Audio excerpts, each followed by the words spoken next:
মহসিন ভাই, শাড়ি লাভার আপুদের জন্য কিন্তু আজকে একটা ক্রাশ একটা শাড়ি নিয়ে চলে ভাই মাশাআল্লাহ, কালার গুলো তো সেই ভাই। হ্যাঁ, কালার গুলো সেই, শাড়িটাও সেই, ডিজাইনটাও সেই, একেবারে লেটেস্ট একটা আইটেম বুটিক্স এর মধ্যে। হ্যাঁ, বুটিক্স এর মধ্যে। দামটা থাকবো কিন্তু সেই একদম, দামও সেই থাকবে। দামও সেই কত করে থাকবে। দিচ্ছেন আগে জানাই দেন। দাম কত হতে পারে ভাই? কত?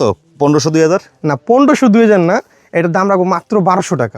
অনলি 1200 টাকা? অনলি 1200 টাকা। আমার আইডিয়া কাছাকাছি ছিল আর কি। যাই হোক, যারা যারা পাইকারি নিতে চান দর্শক, এই যে শাড়িগুলো, ব্যবসার সুযোগ কিন্তু এখনই ভাই একেবারে এর থেকে তো আর কমে পাবে না। এর থেকে আর কোনো কমে না। এই আইটেম কেউ দেখাইছে কিনা অনলাইন আগে এটা চিন্তা করেন। আচ্ছা আচ্ছা, এটা কিন্তু এটা খোঁজে না কাজ, পুরোটাই হাতের কাজ। বডিটা কি সিল্ক ভাই? এটা তসর সিল্কের। তসর সিল্কের মধ্যে। হাতে কয় হাত থাকবে? হাতে থাকবে 12 হাত, কিন্তু আলাদা থাকবে ব্লাউজ পিস। ও, ব্লাউজ পিসটা থাকবে আলাদা? ব্লাউজ পিসটা আলাদা থাকবে ভাই। ব্লাউজ পিসটা কিন্তু সেই ভয়েলের উপরে, মানে এটার উপরে কোনো বয়েল কাপড় হয় না। আচ্ছা আচ্ছা, আমি যদি পুরো কালার গ্যারান্টি 100%? একদম 100%। আচ্ছা, প্রত্যেকটারই এরকম আলাদা ব্লাউজ পিস থাকবে? আলাদা, প্রত্যেকটা। এই যে কালার দেখতে পাচ্ছি, অনেকগুলো কালার আছে। এগুলোর মধ্যে যারা নিতে চান সর্বনিম্ন কত পিস নিতে পারবেন? Minimum 6 piece. 6 পিসের নিচে দিবেন না? 6 পিসের নিচে শুধুমাত্র পাইকারি নিবে যারা, তারাই যোগাযোগ করবে। তো জি জি। তো স্ক্রিনে যে নাম্বারটা দেওয়া আছে, হোয়াটসঅ্যাপে ভিডিও কলেও দেখে নিতে পারবে। জি অবশ্যই। আর আসলে দোকানে আসবে কিভাবে?